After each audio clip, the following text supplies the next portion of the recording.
है? पुलिस ने इल्जाम लगाया, इल्जाम साबित नहीं हुआ है।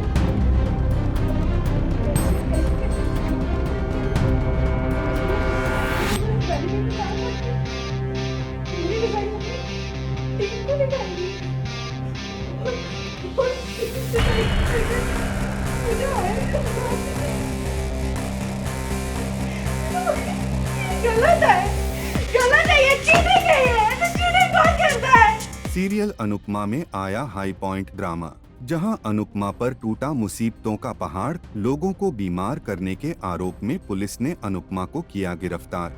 आपके खाने की वजह से बहुत सारे लोगों को फूड पॉइजनिंग हुई है। आपको हमारे साथ पुलिस स्टेशन चलना होगा।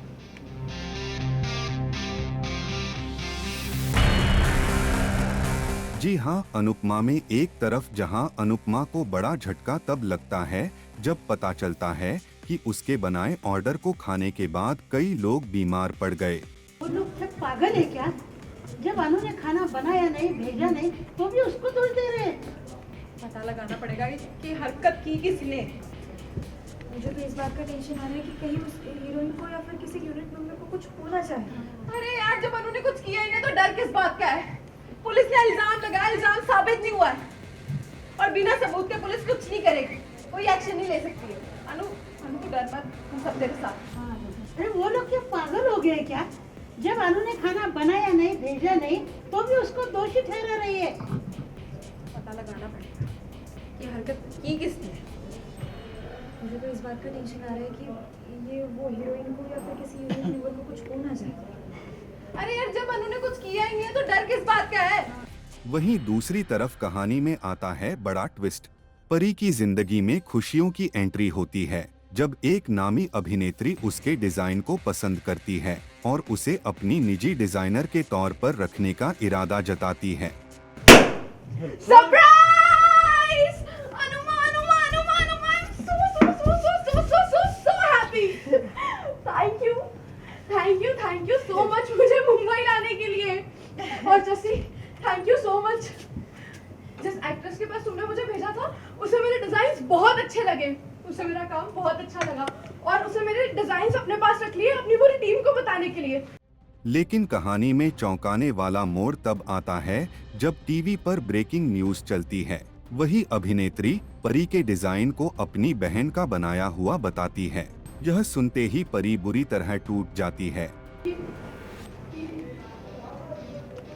ऐसे कैसे? इसने मुझे वैनिटी में कहा था कि मेरे डिजाइन अपनी टीम को दिखाएगी और टीम डिसाइड करके मुझे हायर करने वाली थी। ये गलत है, गलत है, ये चीटिंग है, ये तो चीटिंग कौन करता है? उसने मुझे प्रॉमिस करा था। उसने मुझे प्रॉमिस करा था कि वो मुझसे कॉस्ट्यूम डिजाइन कराएगी तो अपनी बहन को। और तभी कहानी में आया नया झटका, जहां पुलिस मौके पर पहुंचकर अनुपमा को गिरफ्तार कर लेती है, जिससे शाह परिवार और अनुपमा दोनों पर संकट के घने बादल छा जाते हैं और माहौल में सनसनी फैल जाती है। आपके खाने की वजह से बहुत सारे लोगों को फूड पॉइजनिंग हुई है। आपको हमारे साथ पुलिस स्टेशन चलना होगा। ले चलो। चलिए। अनु की कोई गलती नहीं थी। चलिए चलिए। अरे सुनिए तो सही। आप लोग बताइए। अरे सुनिए। जाओ पीछे जाओ। सुनिए सर। वेल, अब बड़ा सवाल ये है कि क्या अनुपमा इन आरोपों से खुद को बरी कर पाएगी और क्या परी को उसका असली हक मिल पाएगा? ये देखना दिलचस्प होगा।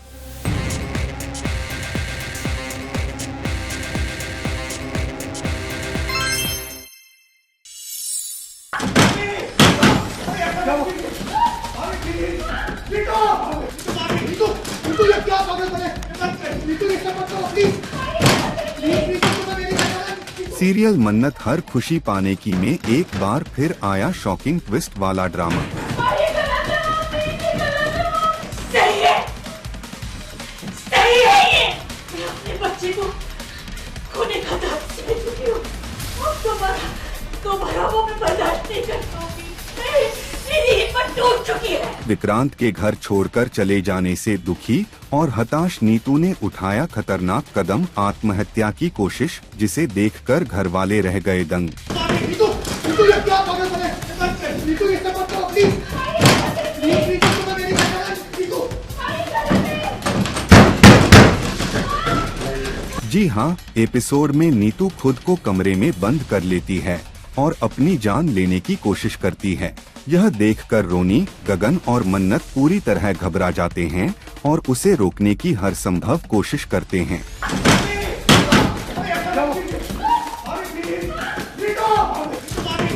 नीतू ये क्या पागल बने? नीतू इससे मत करो प्लीज। नीतू तुम्हें मेरी कसम। सही है, सही है ये। मैं अपने बच्चे को खोने का दर्द सह चुकी हूँ। अब दोबारा वो मैं बर्दाश्त नहीं कर पाऊंगी।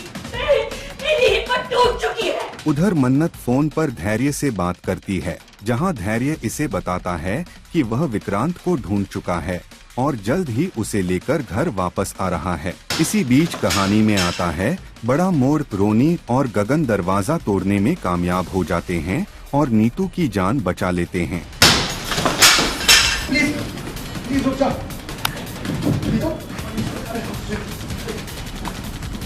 Neetu please please Neetu please Neetu तुम्हें मेरी कसम है प्लीज।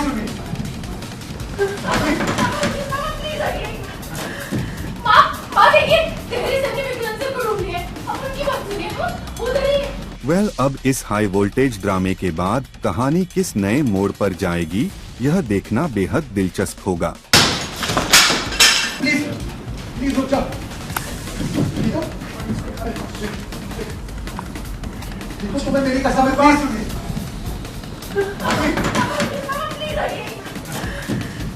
माँ देखिए, तेरे सच्चे विक्रांत को ढूंढ लिए। अब उनकी बात सुनिए, वो उधर ही है।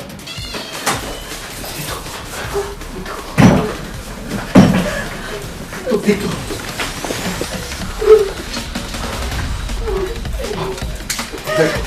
आओ बैठिए।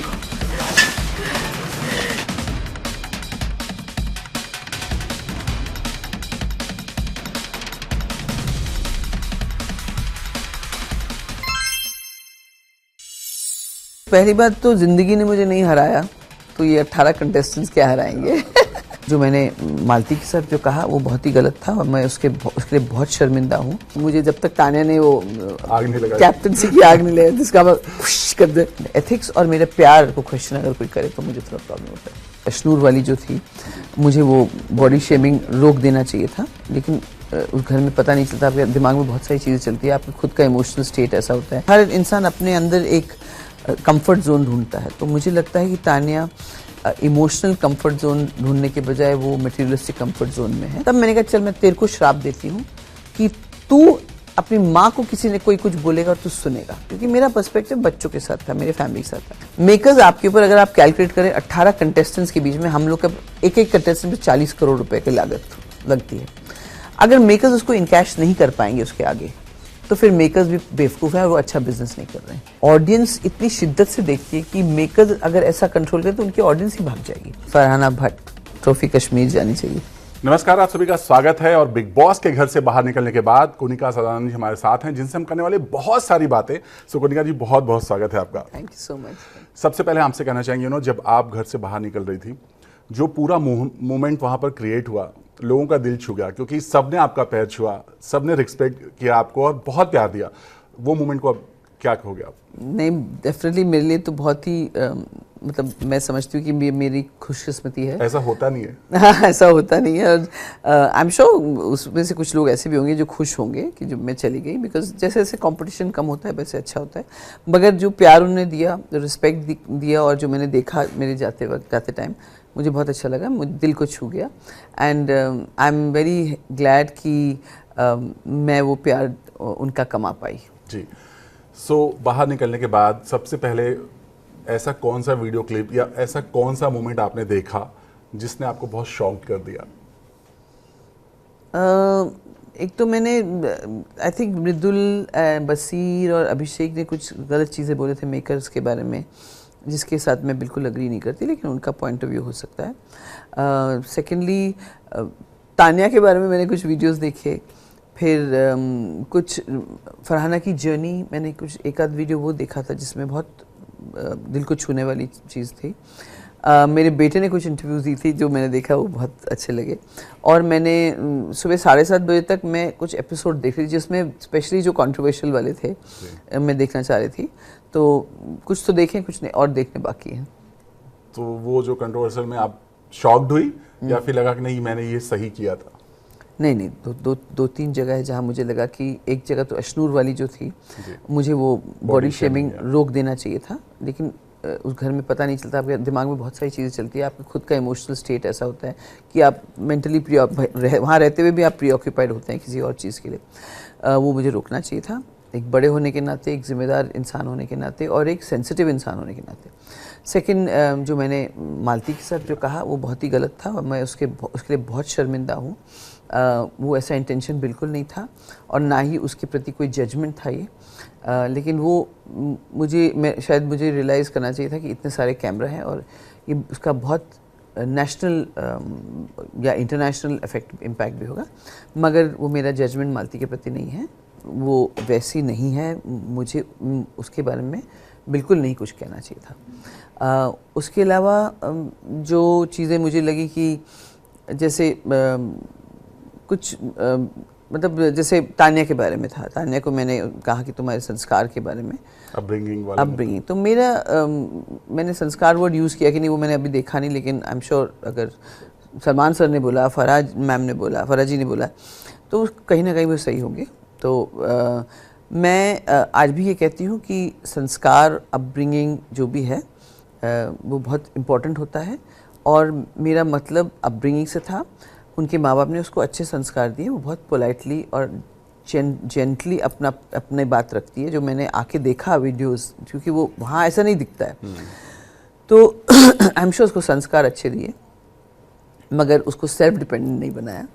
और तान्या थोड़ी सी हम लोग हर इंसान अपने अंदर एक कंफर्ट जोन ढूंढता है, तो मुझे लगता है कि तान्या इमोशनल कंफर्ट जोन ढूंढने के बजाय वो मटेरियलिस्टिक कंफर्ट जोन में है। तो वो उसकी अपब्रिंगिंग है या जो उसने देखा होगा घर में, तो शायद मुझे उसमें नहीं कहना चाहिए था, शायद वो भी शायद कहूँगी। आपने एक रिकॉर्ड बनाया है, सबसे ज़्यादा घर में रहने वाला सीनियर सिटीजन। सो पहले बताइए, जब आपको पता चला था कि आप जाओगे तो दिमाग में क्या चल रहा था, घर वालों ने क्या बोला था, बच्चों ने क्या बोला था कि कैसे आप मैनेज करोगे एंड ऑल सारी चीजें? मेरी बातें इनके साथ 3 महीने से चल रही थी।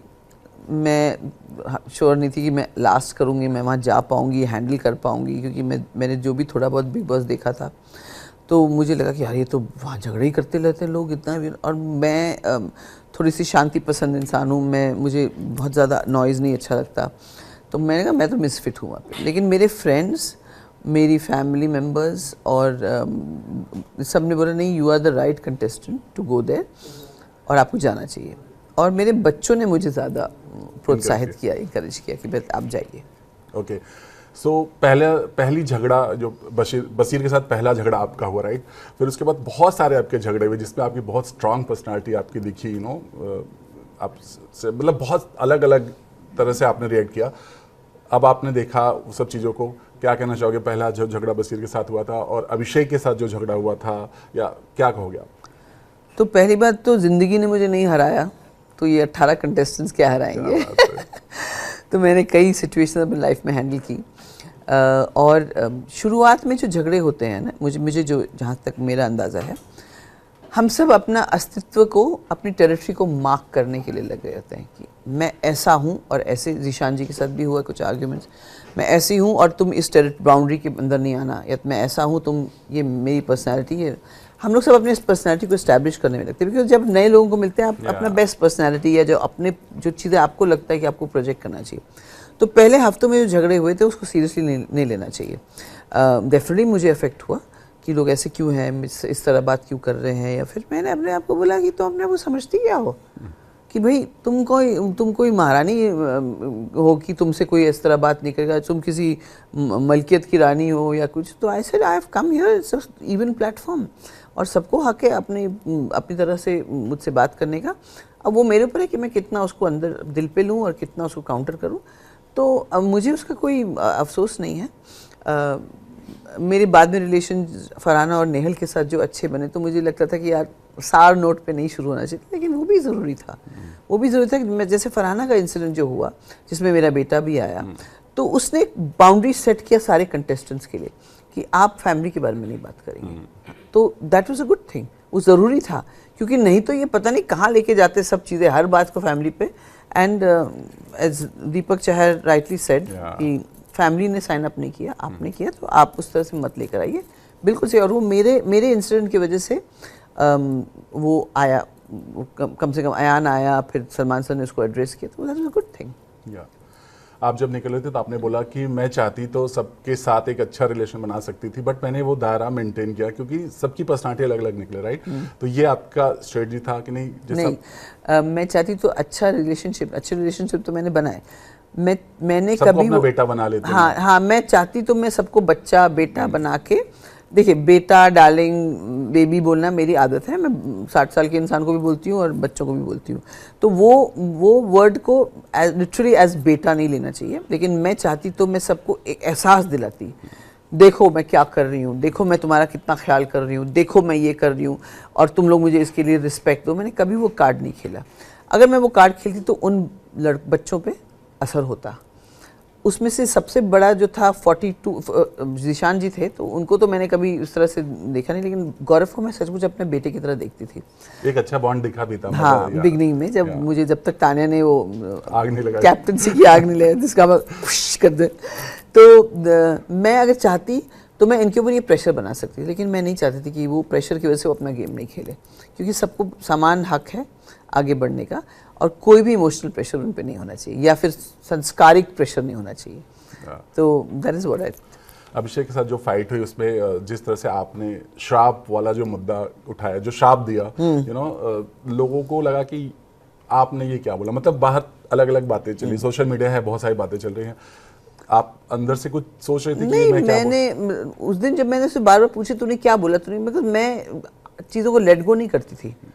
फेस में आपने मुझे कुछ बोला तो मर्द बन के मेरे सामने बोलो, जैसे वो बोल के चला जाता था, तो उसको मैंने कॉल आउट किया, मैंने कहा तू बोल मेरे को क्या बोला, तो कुछ नहीं बोला। ना उसने बोला कि मैंने आपके बारे में नहीं बोला, ना उसने बोला कि उसने क्या बोला। नेक्स्ट डे अशनूर ने आके मुझे बताया, तब मैंने उस टाइम क्लैरिफाई किया कि वो पागल है। जब मुझसे मैं उसको कम से कम 10 बार पूछ चुकी और मैं गुस्से में थी, तो मुझे बोल देता कि मेरे बारे में नहीं बोला है। तो जब नहीं बोल रहा है तो मुझे ऑब्वियसली लगा कि हमेशा की तरह वो कुछ बोल के जा रहा है। तब मैंने कहा कि बिकॉज आप ध्यान रखिए कि हमको हमारे फैमिलीज भी देख रहे हैं, उनके ऊपर भी असर हो रहा है। तब मैंने कहा, मुझे वो सोच के कि मेरे बच्चे क्या सोच रहे हो कि ये आदमी ने क्या बोला, बिकॉज मुझे नहीं पता था क्या बोला। तब मैंने कहा चल मैं तेरे को श्राप देती हूँ कि तू अपनी माँ को किसी ने कोई कुछ बोलेगा और तू सुनेगा, क्योंकि मेरा पर्सपेक्टिव बच्चों के साथ था, मेरे फैमिली के साथ था।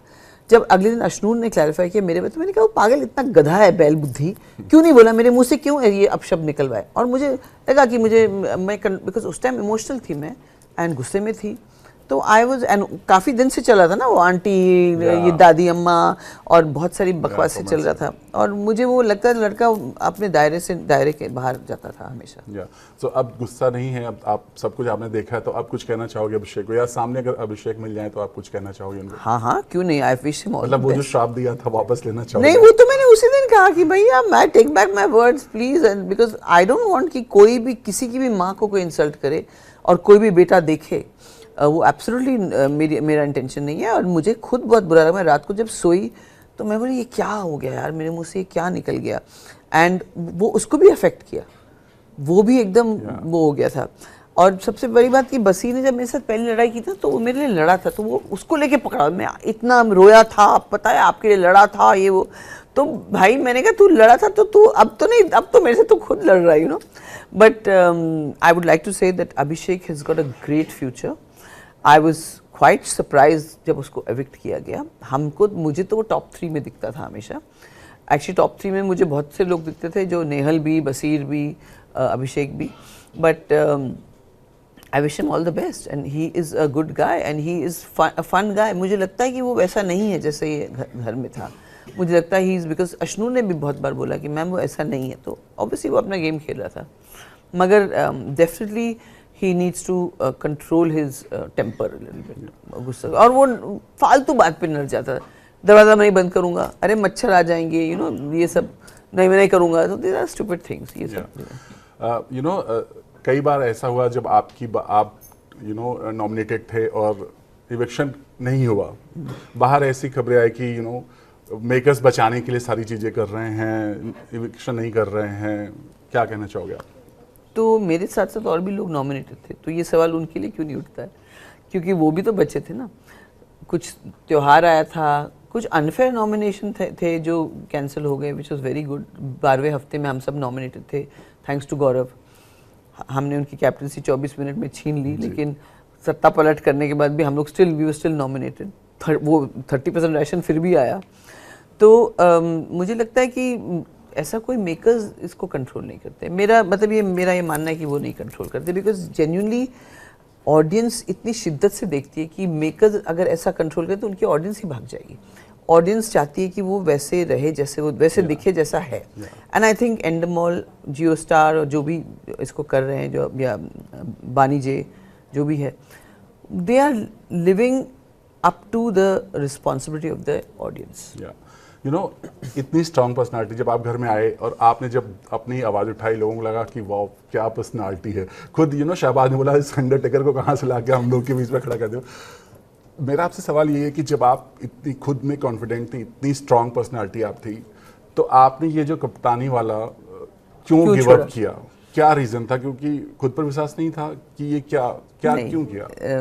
मैंने कप्तानी 2 वजह से गिव अप किया। क्योंकि एक टास्क हुआ था जिसमें मैंने नेहल और बसीर को लीडर नहीं घोषित किया। मैंने कहा कि तानिया को लीडर देखती हूँ मैं।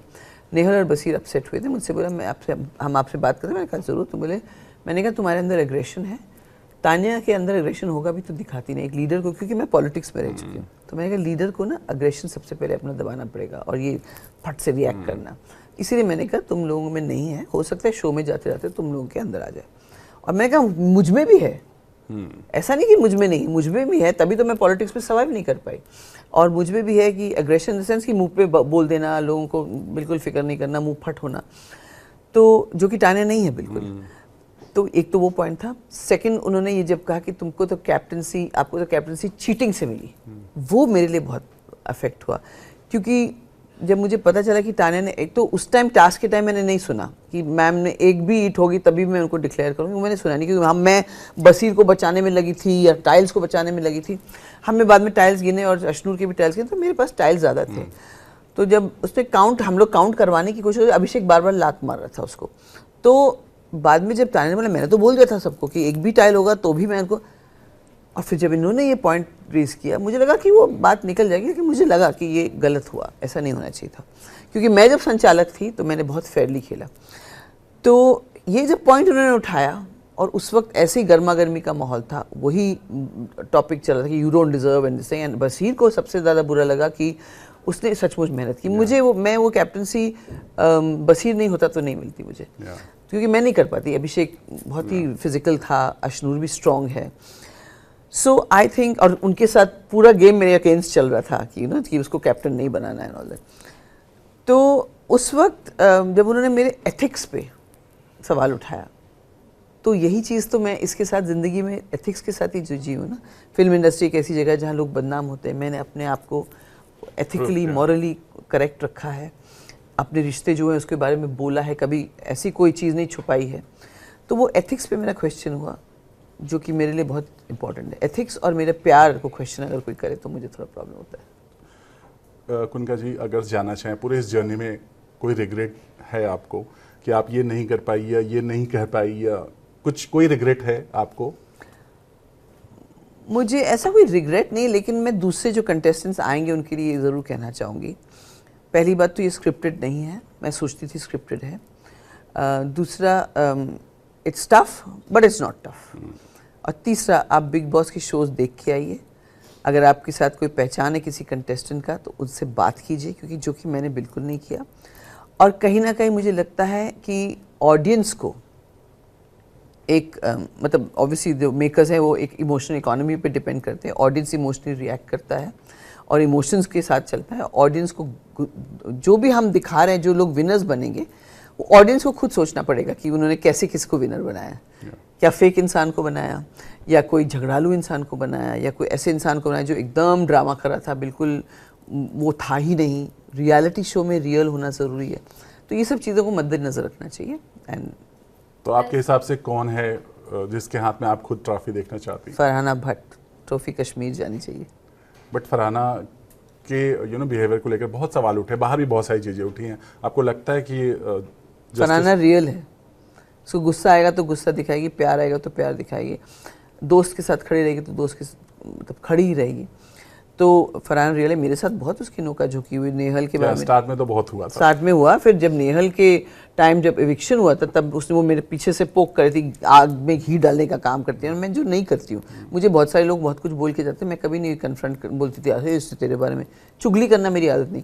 तो जब फरहाना बार बार बोल रही थी, हम लोग बेंच पे बैठे, तो मैंने कहा तू चुप कर, क्योंकि अगर मुझे घी डालना होता तो ये तो नेहल भी शॉक थी, क्योंकि नेहल ने फरहाना ने मेरे से बात की तो नेहल आके मुझसे पूछी कि do we need to talk, जब हम माइक लेने गए थे, बैटरी लेने गए थे। नो नो, वो मेरे बारे में बात करती, मैंने ऐसे करके उसको टाल दिया। तो ये भी झगड़ा हुआ था सब तो, लेकिन I think Farhana is a strong girl, strong contestant and I think she deserves to win. Gaurav के लिए लोग कह रहे हैं कि फिक्स विनर हैं ऑलरेडी, जिस तरह से बाहर बहुत सारी खबरें आ रही हैं, आपको क्या लगता है? पहली बात तो मुझे नहीं लगता वो फिक्स विनर है, और अगर वो जीता भी और अगर समझो मेकर्स ने उसको पुश भी किया, समझो कि अगर पुश कर रहे हैं या किया है, तो मेरे हिसाब से वो रॉन्ग नहीं है। क्योंकि मेकर्स आपके ऊपर, अगर आप कैलकुलेट करें 18 कंटेस्टेंट्स के बीच में हम लोग का एक कंटेस्टेंट पे 40 करोड़ रुपए की लागत लगती है। अगर मेकर्स उसको इनकैश नहीं कर पाएंगे उसके आगे, तो फिर मेकर्स भी बेवकूफ़ है और वो अच्छा बिजनेस नहीं कर रहे हैं। वो ऑलरेडी एक टेलीविजन एक्टर है, मैं इसको सुपरस्टार नहीं कहूँगी, मैं और बहुत सारे सुपरस्टार्स को जानती हूँ, टेलीविजन के एक्टर है और वो अच्छा परफॉर्म कर चुके हैं और नाम है उनका। अगर मेकर्स उनको विनर बनाते और उससे उनको उसकी पॉपुलैरिटी और इनकैश करने को मिलती, चाहे दूसरा शो देखे या जो भी, then it's fair, it's absolutely fair. But audience उसका रिएक्शन देगी। अगर ऑडियंस को लगता है कि वो फेक था, वो गौरव खन्नानी, अनुज कपाडिया था अंदर, तो ऑडियंस देगी, फिर अपने आप मेकर्स समझेंगे। सुना है कि नया रियलिटी शो आपने ज्वाइन करने वाली हैं या ऑफर आया है, कुछ पता? ये आप लोग मुझे बता रहे हैं, लेकिन अगर कुछ भी हो, अभी तो कुछ पता नहीं उसके बारे में, देखेंगे किस तरह का स्क्रिप्ट है, क्या है। अब तो मुझे कैप्टिव रियलिटी का पता भी चल गया कैसा है, तो I am ready to speak to anybody and discuss all the prospects. और अब काम तो करना ही है। अब 12 साल का मैंने वो वनवास लिया था अपने लॉ की पढ़ाई के लिए, तो 100% आई वुड लाइक टू। जी बिल्कुल, थैंक यू सो मच। समय कमी है, हम फिर से मुलाकात करेंगे और बहुत सारी बात करेंगे। Thank you so much ma'am. Thank you so much.